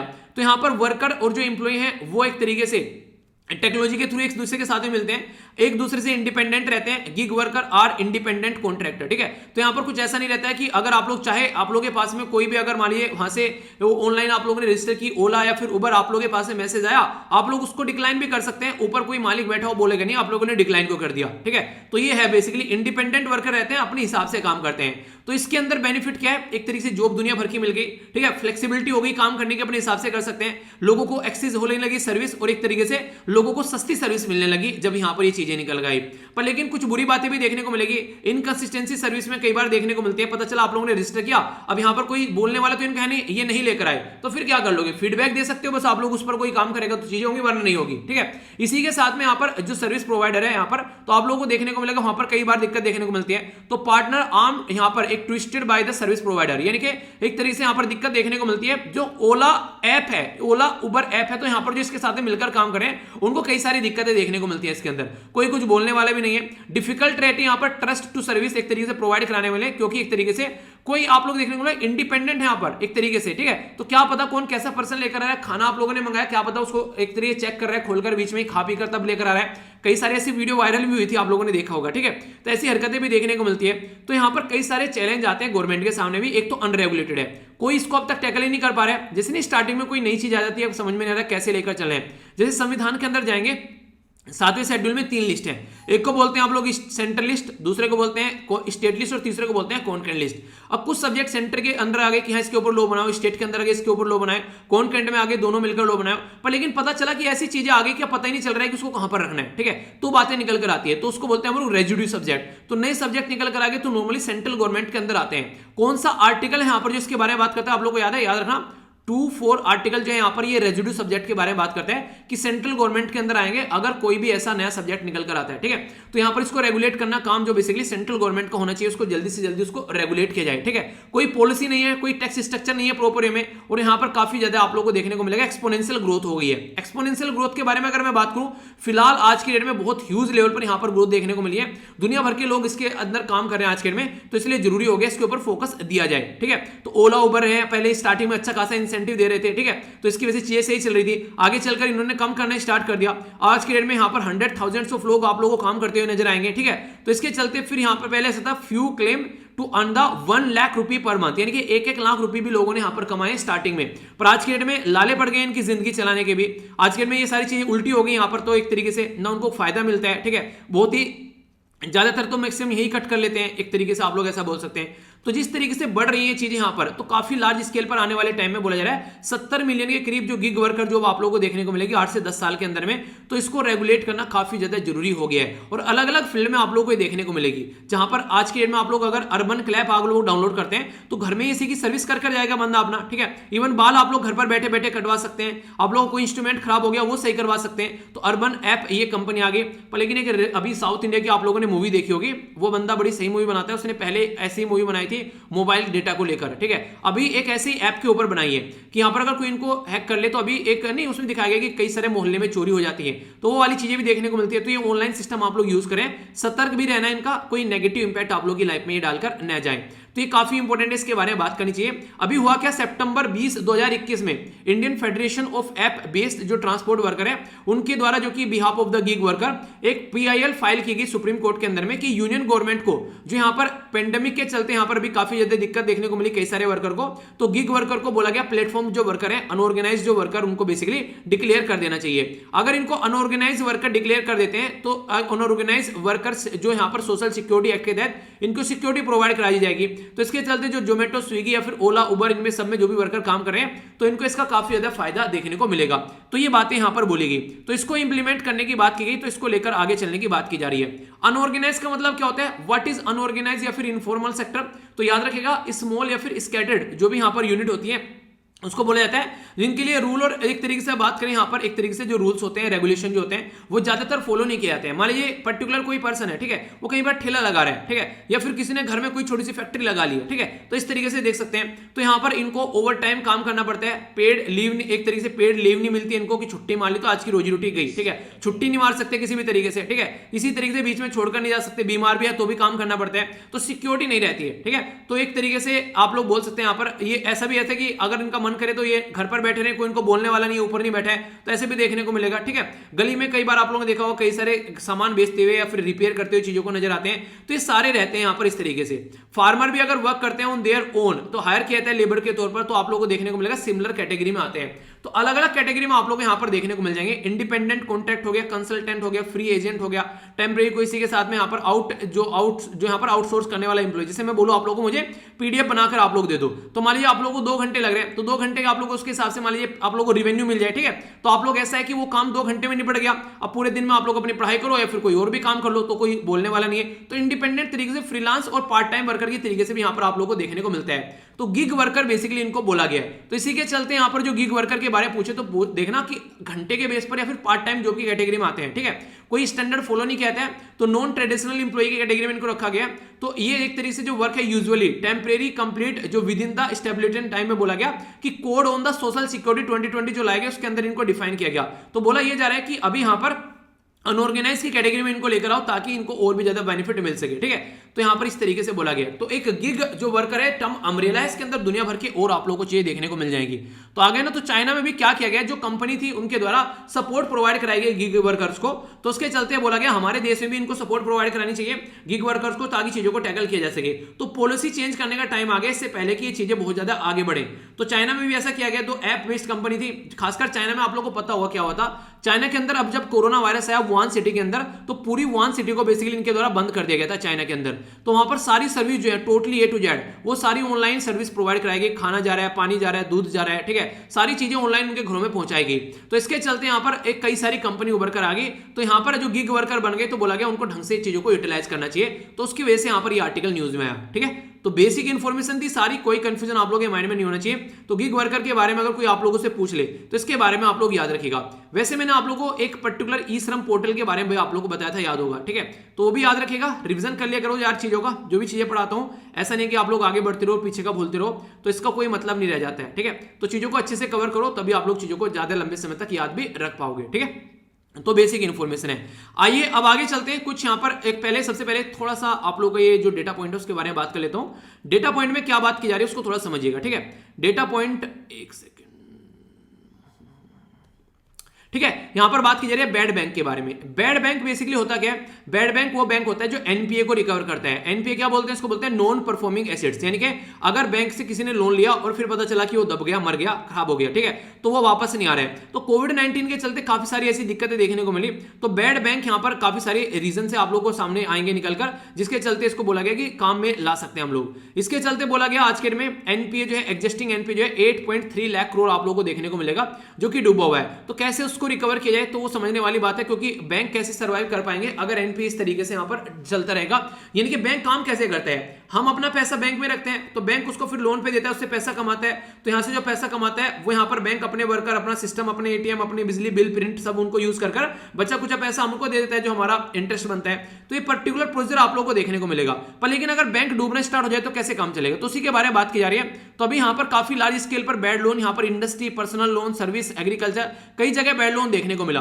आप लोगों को पता है, मान लीजिए ये बोला किसानों का लोन जो है वो माफ कर दो, ठीक है, तो इसका मतलब क्या हो गया, वो एनपीए बन गया, एक तरीके से वापस ही नहीं आ रहे हैं, दे नहीं रहे हैं किसान, ठीक है। इसी तरीके से इंडस्ट्री के पास से पैसा जा रहा है, किसानों की तो चलो बेचारों की फिर भी खस्ता हालत रहती है, इंडस्ट्री कई सारी डूब जाती है तो उनको यहाँ पर छूट दी जाती है कई सारी अच्छी खासी। तो ये सारी चीजें आप लोगों को देखने को मिलेगी। तो बैड बैंक क्या कर रहा है, एक तरीके से जो नॉर्मल बैंक जो डूब रहा है उसको बचाने का काम करेगा, उसका पैसा निकाल कर लेकर आएगा, उसको रिकवर कर कर यहां पर लेकर आएगा। इसके लिए हमारी कंट्री में कॉन्सेप्ट अभी रिसेंटली न्यूज में, ठीक है। तो डिटेल में मैंने बताया था, तो आरबीआई यहां पर बेसिकली चीजों को टैकल कर रहा है, आरबीआई इसको देख रहा है, तो ये इसके बारे में याद रखिएगा, ठीक है। तो बेसिक इन्फॉर्मेशन मैंने आप लोगों को बता दी। वैसे इसके ऊपर मैं आर्टिकल डिस्कस कर चुका हूं काफी डिटेल में, ठीक है, कोई कंफ्यूजन नहीं आप लोगों को होना चाहिए। एनपीए क्या है, बैड बैंक क्या है, तो बैड बैंक पैसे को रिकवर करने का काम करेगा, ठीक है। तो ये कॉन्सेप्ट आप लोग याद रखना। आगे चलते हैं, यहाँ पर थोड़ा सा हम लोग जो प्रीलिम्स फोकस देखेंगे, काफी इंपॉर्टेंट है, यहाँ पर इसके बारे में समझेंगे, कई सारी आप लोगों को बातें जानने को मिलेगी। पहले ही पेज पर आप लोगों को देखने को मिलेगा यहाँ पर जो पंजाब के अंदर क्राइसिस चल रहा है उसके बारे में बात की जा रही है, तो इंपॉर्टेंट नहीं है, इसको साइड में रखते हैं। यहाँ पर इसके अंदर कई सारी चीजें अभी देखने को मिल रही हैं। अभी गांधी की जो यहाँ पर जो एक तरीके से लीडरशिप है उसको डायरेक्टली चैलेंज किया जा रहा है, कपिल सिब्बल, गुलाम नबी आजाद, तो ये ओपनली चैलेंज कर रहे हैं लीडरशिप गांधी जी, क्योंकि यहाँ पर हो क्या रहा है, यहाँ पर राहुल गांधी को लीडर दिखाने की कोशिश की जा रही है, पर लेकिन और भी सीनियर लोग हैं आगे नहीं आ रहे हैं। तो कांग्रेस के अंदर डेमोक्रेसी नहीं है, तो कांग्रेस के अंदर बोला जा रहा है कि डेमोक्रेसी आनी चाहिए। तो कांग्रेस के अंदर बेसिकली बात की जा रही है कि कई सारे लोग सामने आ जाते हैं निकलकर कई बार कांग्रेस को यहाँ पर एक तरीके से टैकल करने के लिए कि यहाँ पर लीडरशिप ढंग से होनी चाहिए, पर लेकिन ये एग्जाम के लिए काम का नहीं है, तो इसको साइड में आप लोग रखते हैं। हाँ, अगर बात करें कांग्रेस की हिस्ट्री के बारे में तो वो इंपॉर्टेंट हो जाता है। इंडियन नेशनल कांग्रेस जो है वो 1885 में क्रिएट की गई थी, ठीक है। इसका पहला सेशन कहां पर हुआ था ये आप लोग को बताना है, और टोटल कितने डेलीगेट्स आए थे उसके अंदर ये बताइएगा आप लोग। और स्टार्टिंग के 4 सेशन जो है यार वो जरूर याद रख लेना, 4 सेशन बहुत ज्यादा इंपॉर्टेंट है स्टार्टिंग। अगर आप लोगों से कोई कांग्रेस के बारे में पूछ ले, रीजन क्या है मैं बोल कर रहा हूं 4 सेशन काफी ज्यादा इंपॉर्टेंट है, क्योंकि अलग अलग रिलीजन के लोगों के द्वारा बेसिकली जो 4 सेशन थे वो देखने को मिले यहाँ पर, और उसी के ऊपर कई बार क्वेश्चन आप लोगों से डायरेक्ट पूछे जाते हैं एग्जाम में। तो हिस्ट्री में अगर आप लोगों से बात करने लगे इसके बारे में, तो 4 सेशन के बारे में अगर आप लोग देख लेंगे एक बार को, तो मैक्सिमम जैसे कि ये सेशन हो गया, आप लोगों से कैसे कैसे क्वेश्चन पूछे जाते हैं अगर मैं आप लोगों से बोलूं 1 मिनट के लिए, तो आप लोग थोड़ा सा भी अगर ध्यान से सुनेंगे तो आप लोग समझ पाएंगे। जैसे कि 4 सेशन स्टार्टिंग के हो गए, सारे सेशन नहीं रिटन होते हैं, ठीक है। कोई सेशन हो गया कि महात्मा गांधी जी के द्वारा कौन सा सेशन जो था जिसमें महात्मा गांधी जी के द्वारा चेयर किया गया, उस सेशन के बारे में आप लोगों से पूछ लेंगे। पहली कैसी कौन सी वुमेन थी जिसके द्वारा सेशन आप लोगों को देखने को मिला, उस सेशन के बारे में पूछ लेंगे, ठीक है। जैसे एनी बेसेंट बनी थी पहली, जो कि वुमेन प्रेसिडेंट बनी, बताइए चलिए कौन से सेशन में बनी। उसके बाद में इंडियन वुमेन कौन बनी थी, तो आप लोगों को पता है उसमें कौन बनी थी, उसमें हमारी कंट्री की सरोजिनी नायडू जी बनी थी। तो आप लोगों से पूछ लेंगे बताइए कौन से सेशन में सरोजिनी नायडू जी बनी थी। गांधी जी के जस्ट बाद में आप लोगों को देखने को मिल जाएगी सरोजिनी नायडू जी। बेलगांव सेशन गांधी जी का था 1924 का। तो सारी चीजें आप लोगों से इस तरीके से, तो सेशन सारे रिटन नहीं होते हैं, आप लोगों को बेसिकली पता होना चाहिए कि कौन सा इंपॉर्टेंट सेशन है, बस उनके बारे में आप लोग याद रख लो, फिर सारी कहानी खत्म। तो कुछ इंपॉर्टेंट सेशन आप लोग को याद रखना है। तो स्टार्टिंग के 4 सेशन आप लोग जरूर देखना, जैसा मैंने अभी आप लोगों को बोला, ठीक है। एक वर्ड है स्वराज, स्वराज जो वर्ड था यहाँ पर अगर बात करें फर्स्ट टाइम यहाँ पर जो स्वराज वर्ड था वो यूज किया गया पहली बार, तो कोलकाता सेशन में किया गया, वो भी दादा भाई नेहरू के द्वारा, जब 1906 में ये सेशन देखने को मिला। वो कब था, जब 1905 में बंगाल का विभाजन कर दिया, तो यहाँ पर गुस्सा हो गए हमारे लोग, तो उन्होंने बोला स्वराज चाहिए अब तो इस तरीके से बातें करने लगे। तो ऐसे आप लोग समझ सकते हैं। इसी के साथ में एनी बेसेंट जो थी 1917 वाले सेशन में फर्स्ट वुमेन प्रेसिडेंट बनी थी, ये आप लोगों को पता ही है इसके बारे में। गांधी जी का जो सेशन था वो 1924 का था, याद रखिएगा, बेलगांव सेशन था। और उसके बाद में 1925 में थे यहाँ पर सरोजिनी नायडू जी का, ठीक है। तो फर्स्ट वुमेन प्रेसिडेंट बनी थी सरोजिनी नायडू जी, जो इंडियन थी। पहली वुमेन प्रेसिडेंट कौन थी, वो एनी बेसेंट जी थी, और फर्स्ट वुमेन प्रेसिडेंट थी वो थी यहाँ पर बेसिकली सरोजिनी नायडू जी, जो कि इंडियन थी। तो ये याद रखना आप लोग। पहला सेशन जो पहले 4 सेशन है उसके बारे में जो क्वेश्चन मैंने पूछा उनका आंसर आप लोग जरूर दीजिएगा। क्वेश्चन आप लोगों से डायरेक्ट बन सकता है, इस तरीके से आप लोगों से छोटी छोटी बातें याद रखना। जब हमारा देश आजाद हुआ तो वहां पर उस टाइम पर कांग्रेस के प्रेसिडेंट कौन थे, तो ये आप लोगों से पूछा जा सकता है, ठीक है। तो जैसे कि लास्ट प्रेसिडेंट कौन थे, तो यहाँ पर एक तरीके से कांग्रेस के उस टाइम पर आजादी के बाद में अगर पूछे फर्स्ट प्रेसिडेंट कौन थे, तो 1948 में जयपुर सेशन हुआ था, तो पट्टाभी सिद्धारमैया ये वही थे जिनको हराया गया था, किसके द्वारा, जिनको हराया गया था सुभाष चंद्र बोस जी के द्वारा। गांधी जी ने बोला था कि मेरा पट्टा निकल के आएगा, तो सुभाष चंद्र बोस जी ने हरा दिया। तो वो मतलब हिस्ट्री को पढ़ोगे ना मजा भी आएगा आप लोगों को सुनने में, कैसी कैसी नोटंकी थी कई जगह ऐसी दिखने में कि करना कुछ था हो कुछ गया। तो इस तरीके से छोटी छोटी चीजें, छोटे छोटे से आप लोगों को कई फनी मूवमेंट भी आप लोगों को देखने को मिलेंगे कि यहाँ पर क्या किया। जब सुभाष चंद्र बोस जी जीत गए तो गांधी जी ने बोला कि मतलब पूरी वर्किंग कमेटी जो थी वहां पर उसके द्वारा रेजिग्नेशन दे दिया गया। तो फिर से बोला कि फिर सुभाष चंद्र बोस जी ने भी रेजिग्नेशन दे दिया। तो बोला कि तुम्हारा रेजिग्नेशन बस एक्सेप्ट किया गया, उनका नहीं किया गया, वो फिर से बनकर खड़ी होगी। तो मतलब कई बार गेम भी खेले गए हैं पास्ट में। चलिए जो भी है, तो हिस्ट्री में मतलब आप लोगों को कवर करते रहना है, ठीक है। बाकी साइड वाला आर्टिकल है काफी इंपॉर्टेंट है। यहाँ पर किसके बारे में बात की जा रही है? पोल्यूशन के बारे में बात की जा रही है। बोला जा रहा है कि फायर क्रैकर को जो यूज करने के लिए जो मटेरियल बनाया जाता है उसके बारे में बात की जा रही है। तो यहाँ पर कई सारी जगह छापे मारे गए तमिलनाडु के अंदर, बोला गया गलत तरीके के पटाखे बनाए जा रहे हैं। तो बोला गया था कि ग्रीन फायर क्रैकर आप लोगों को यूज करने हैं। ग्रीन फायर क्रैकर क्या रहते हैं कि लो साउंड रहते हैं, लाइट एमिशन भी आप लोगों को लो देखने को मिलेगा, मैटर जो रिड्यूस कर देगा 30 to 35%। इसके अंदर जो नाइट्रस ऑक्साइड होगी, सल्फर डाइऑक्साइड होगी, इनको कम करने की कोशिश की जाती है, ठीक है। इनके अंदर आप लोगों को देखने को मिलेगा कोई ज्यादा राग भी नहीं रहती है, ठीक है। जो एक तरीके से पार्टिकुलर मैटर भी काफी कम हो जाता है, ठीक है। एक तरीके से चार इसको कंटेन करता है एक रेगुलेटेड यूज चारकोल, तो हेल्थ के लिए भी ज्यादा नुकसानदेह नहीं है। तो इस तरीके से बात करिए तो सुप्रीम कोर्ट के अंदर 2018 में केस लाया गया, उनके द्वारा बोला गया कोई भी सेलिब्रेशन, दिवाली, क्रिसमस या कुछ इस तरीके का जहां पर पटाखे फटकाए जाते हैं वो आप लोग नहीं पटकाओगे, ठीक है। एयर पोल्यूशन भी देखने को मिलता है और कई सारे और भी फैक्टर बोले गए, और दिल्ली में तो बिल्कुल बंद कर दिया गया। बोला गया राइट टू लाइफ के बारे में बात करें, अगर फंडामेंटल राइट में आप लोग जाएंगे आर्टिकल इसे पार्ट 3 में, तो आर्टिकल 21 जो है वो राइट टू लाइफ के बारे में बात करता है। तो उसके तहत यहाँ पर इंसान, मान लीजिए कोई बुजुर्ग है, कोई बीमार है, कोई बच्चा है अभी नया नया पैदा हुआ है, तो उसके चलते बातें की गई। तो एनजीटी के द्वारा भी ऑर्डर दिया गया यहाँ पर कि क्रिसमस और न्यू ईयर पे जो है आप लोग कोई भी पॉल्यूटेड मटेरियल यूज नहीं करोगे, ठीक है। कोविड-19 के चलते अगर बात करें यहाँ पर एनजीटी को अगेन प्रोहिबिट किया गया यहाँ पर सेल और फायर क्रैकर उस टाइम पर भी। तो पटाखों को बेसिकली बंद करने की बात की गई, हालांकि लोगों के लाइवलीहुड पर इंपैक्ट डाल रहा था, पर लेकिन लाइवलीहुड पहले जॉब चाहिए, पहले जिंदगी चाहिए। तो इसलिए बोला गया कि आर्टिकल 19 के तहत भी अगर आप लोग बातें करते हैं यहाँ पर, ठीक है, तो बोला गया था कि यहाँ पर एक तरीके से एक तरीके से इंसान ने बोला कि मुझे आर्टिकल 21 के तहत फ्रीडम है कि मुझे अपना वर्क करना चाहिए, उसमें मतलब मैं काम कर सकता हूं, उनके लोगों की जॉब नहीं जानी चाहिए। तो फायर क्रैकर अगर बंद कर दिए तो लोगों की जॉब जाएगी, बनाने वाली फैक्ट्री बंद कर दी, लोगों की जॉब जाएगी, पर जॉब तो बाद में देखा जाएगा, पहले जान तो देखो लोगों की, जिसकी वजह से दिक्कत देखने को मिल रही है। तो राइट टू लाइफ जो है वो बड़ा हो जाता है ऐसी जगह जब राइट टू आप लोग बेसिकली फ्रीडम के बारे में बात करते हैं इस तरीके से। तो ये याद रखिएगा, ठीक है, कंफ्यूजन नहीं होना चाहिए क्वेश्चन अगर बन जाए इस तरीके से, ओके। अगर आगे चलते हैं यहाँ पर, अगर हार्मफुल क्रैकर के बारे में बात करें तो हैवी मेटल आप लोगों को देखने को मिलेगी इसके अंदर, ठीक है। इसी के साथ में केमिकल आप लोग कई सारे इसके अंदर देखने को मिलते हैं। तो नॉइस पोल्यूशन की वजह से हाई ब्लड प्रेशर या कोई स्लीप डिस्टर्बेंस, एक तरीके से बच्चों के अंदर भी कई सारी प्रॉब्लम देखने को मिलती है, ठीक है। तो बेसिक इन्फॉर्मेशन है, याद रखिएगा। आगे चलते हैं नेक्स्ट, निफा वायरस के बारे में बात की जा रही है, तो हेल्थ के बारे में बात की जाती है। तो एंटीबॉडी को बेसिकली यहाँ पर बोला गया, एंटीबॉडी के बारे में। तो हमारी बॉडी के अंदर आप लोगों को देखने को मिलेगा अगर कोई वायरस आ गया उसको बोलते हैं एंटीजन, ठीक है। अब वायरस को टैकल करने के लिए आप लोगों को देखने को मिलेगा एंटीबॉडी। तो एंटीबॉडी जो है बेसिकली वायरस को टैकल करने के लिए या वायरस के साथ में लड़ने के लिए हमारी बॉडी के अंदर क्रिएट की जाती है हमारे इम्यून सिस्टम के थ्रू, ठीक है। तो ये इंपॉर्टेंट फैक्ट आप लोग याद रखना, यानी कि हमारा इम्यून सिस्टम जो है वो यहाँ पर बेसिकली इसको टैकल करेगा, जिसके चलते इसको इसके साथ में लड़ सके, यानी कि बीमारी के साथ में लड़ सके। तो ये कौन काम करेगा? ये हमारी बॉडी में करेगी एंटीबॉडी, ठीक है। तो एंटीबॉडी जो है बेसिकली जो पैथोजन होते हैं उसको बेसिकली टैकल करने के लिए आप लोगों को देखने को मिलेगा, ठीक है। तो इसके बारे में कुछ आप लोग बातें याद रखिएगा, इंपॉर्टेंट बातें क्या है यहाँ पर वो देख लीजिए। नीफा वायरस जो है ये बेसिकली हमारे देश में जो आया तो आप लोगों को देखने को मिलेगा, इससे पहले यहाँ पर सबसे पहले 1998 में ये मलेशिया में देखने को मिला।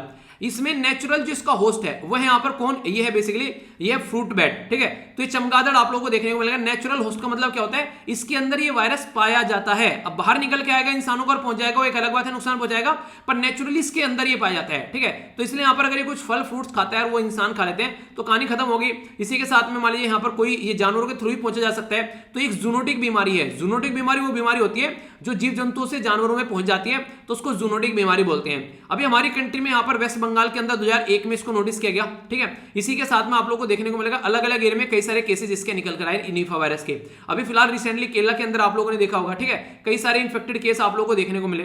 तो इसके चलते यहाँ पर ये काफी इंपॉर्टेंट हो गया कि इसके बारे में बात करें। कोई दवाई नहीं है इसके लिए, फिर भी यहाँ पर एक तरीके से काफी ज्यादा न्यूज में रहता है। अगर बात करें करंटली इसको basically prevention is better than cure वाली कैटेगरी में रखा गया है। तो सबसे पहले मलेशिया और सिंगापुर में 1998 और 1999 में आप लोगों को देखने को मिली, और फिर अब यहाँ पर हमारे देश में आप लोगों को देखने को मिली। जो ये फ्रूट बैट होते हैं इनको फ्लाइंग फॉक्स के नाम से भी आप लोग जानते हैं, ठीक है। तो तो ये इन्हीं को बोला गया बेसिकली। तो ये बेसिक इन्फॉर्मेशन, इसके बारे में आप लोगों को कोई कंफ्यूजन नहीं होना चाहिए। तो क्वेश्चन बन जाए तो याद रखिएगा, ठीक है। अब पैथोजन अगर पूछ ले, याद रखना पैथोजन जो होता है एक तरीके से उसको टैकल करने की बात की जाती है एंटीबॉडी के थ्रू।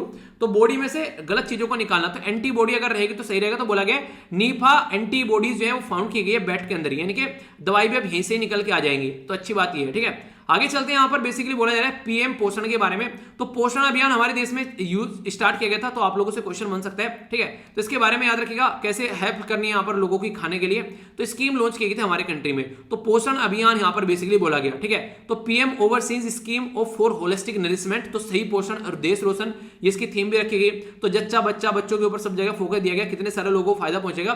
तो ये एक पर्टिकुलर स्कीम स्टार्ट की गई हमारी कंट्री में, ठीक है। अभी एक ऐसी अगर बात करें मिड डे मील स्कीम के बारे में, आप लोगों ने सुना होगा बच्चों के लिए खाना प्रोवाइड कराने वाली, ठीक है। तो उसके बारे में आप लोग याद रख सकते हैं, पोषण के साथ में बच्चों को खाना प्रोवाइड कराने के लिए तो दिक्कत कही थी। तो मिड डे मील स्कीम तो चल नहीं रही थी, तो इसके बारे में बात करने लगे। वैसे मिड डे मील स्कीम के बारे में थोड़ी याद रखते हैं। मिड डे मील स्कीम जो मिनिस्ट्री ऑफ एजुकेशन के अंदर आती है, 1995 में इसको स्टार्ट किया गया था, ठीक है। ये वर्ल्ड की लार्जेस्ट स्कूल में बच्चों को खाना प्रोवाइड कराने वाली 1 से लेकर 8वीं क्लास तक के बच्चों को कुक यानी कि बना बनाया खाना प्रोवाइड करेगा, कुकड फूड, ठीक है। तो ताकि भुखमरी को और इन सब चीजों को उनसे दूर किया जा सके। तो बेसिक इन्फॉर्मेशन है, ठीक है। आगे बात करें, यहाँ पर बात की जा रही है आर्मी को मिलेंगे 25 एडवांस लाइट जो बेसिकली हेलीकॉप्टर, तो इसके लिए 3850 की बात की जा रही है, खर्च किए जाएंगे। तो इंपॉर्टेंट है, इसके बारे में थोड़ा समझ लेते हैं। जो बेसिकली बोला गया ना यहाँ पर ये HAL काम करती है। तो मल्टी रोल हेलीकॉप्टर जो ऐसे निकल कर आते हैं जिनको बोलते हैं बेसिकली ये HAL यानी कि हिंदुस्तान एरोनॉटिक्स लिमिटेड काम करती है। मैक 3 वर्जन जो है यहाँ पर ये बेसिकली ये इसका, ठीक है। तो यहाँ पर आप लोगों को देखने को मिलेगा ये ग्लास का बना होता है आगे का, ताकि रेस्क्यू ऑपरेशन में, ये सर्च ऑपरेशन में इनको यूज किया जा सके। तो वो चीजें आप लोगों को देखने को मिलेगी। इंडिजिनियसली डिजाइन किया गया, डेवलप किया गया एडवांस लाइट हेलीकॉप्टर।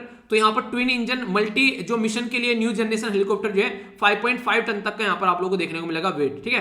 तो ये बेसिक इन्फॉर्मेशन इसके बारे में याद रखते हैं। बाकी आगे बात करें, इंडिया और ऑस्ट्रेलिया ने टर्म ऑफ रेफरेंस यहाँ पर अभी बेसिकली साइन किया गया, जिससे इंडिया और ऑस्ट्रेलिया की नेवी आपस में बात कर सके, ठीक है। तो ऑस्ट्रेलिया क्वाड का भी पार्ट है अभी यहाँ पर, ऑस्ट्रेलिया AU KUS का भी पार्ट बन गया। तो इंडिया के साथ में मिलकर काम करेगा तो फायदा होगा। H1B वीजा के बारे में बात की जा रही है, तो इससे रिलेटेड प्रॉब्लम देखने को मिलती है। तो कोई पूछेगा नहीं क्या प्रॉब्लम है, पर ये जरूर पूछेंगे H1B वीजा किसके लिए होता है। स्किल्ड वर्कर जो हमारे देश से अगर इंडियन जाना चाहता है तो उसको H1B वीजा दिया जाता है यूएसए के द्वारा, ठीक है। H2B वीजा क्या है, जो यहाँ पर H1B वीजा के ऊपर जो बेसिकली यहाँ पर देखें, सॉरी H2B वीजा रहते हैं यहाँ पर सीजनल वर्कर को इशू किया जाता है, ठीक है। इसी के साथ में L1 वीजा रहता है, वो इंट्रा कंपनी ट्रांसफर, गूगल में काम करते हैं इंडिया में, तो पता चला यूएसए में गूगल ने भेज दिया, तो इंट्रा कंपनी ट्रांसफर आप लोगों को देखने को मिलेगा। J1 वीजा रहता है स्टूडेंट के लिए जो वर्क भी करते हैं वहां पर, ठीक है। इसी के साथ में H4 वीजा रहते हैं यहाँ पर, याद रखिएगा ये रहता है H1 वीजा के ऊपर जो डिपेंडेंट रहते हैं उनके लिए। तो ये बेसिक इन्फॉर्मेशन होगी आप लोगों के सामने, तो कोई कंफ्यूजन नहीं होना चाहिए। तो ये था टोटल आज का डिस्कशन। आई होप कि आप लोगों ने यार इसको एंजॉय किया होगा। तो गिग वर्कर जो भी आप लोगों को मैंने सारा पढ़ाया, फायर क्रैकर या फिर आप लोगों को जो भी PM केयर और जो RTI या फिर इसके अलावा जो भी मैंने आप लोगों को सारी चीजें बताई हैं, तो रिव्यू जरूर कर लेना एक बार। और सारी मैंने आप लोगों को जो फंडामेंटल राइट के बारे में कई सारी बातें बताई, बैड बैंक वगैरह, इसी के साथ में जो भी बातें बताई हैं, तो रिविजन करते रहा करो अच्छे से, ठीक है। नेक्स्ट लेक्चर में मिलता हूं, तब तक अपना ध्यान रखिए। बड़ों को नमस्ते, छोटों को प्यार, छोटी सी लाइफ एंजॉय करा। तब तक के लिए जय हिंद।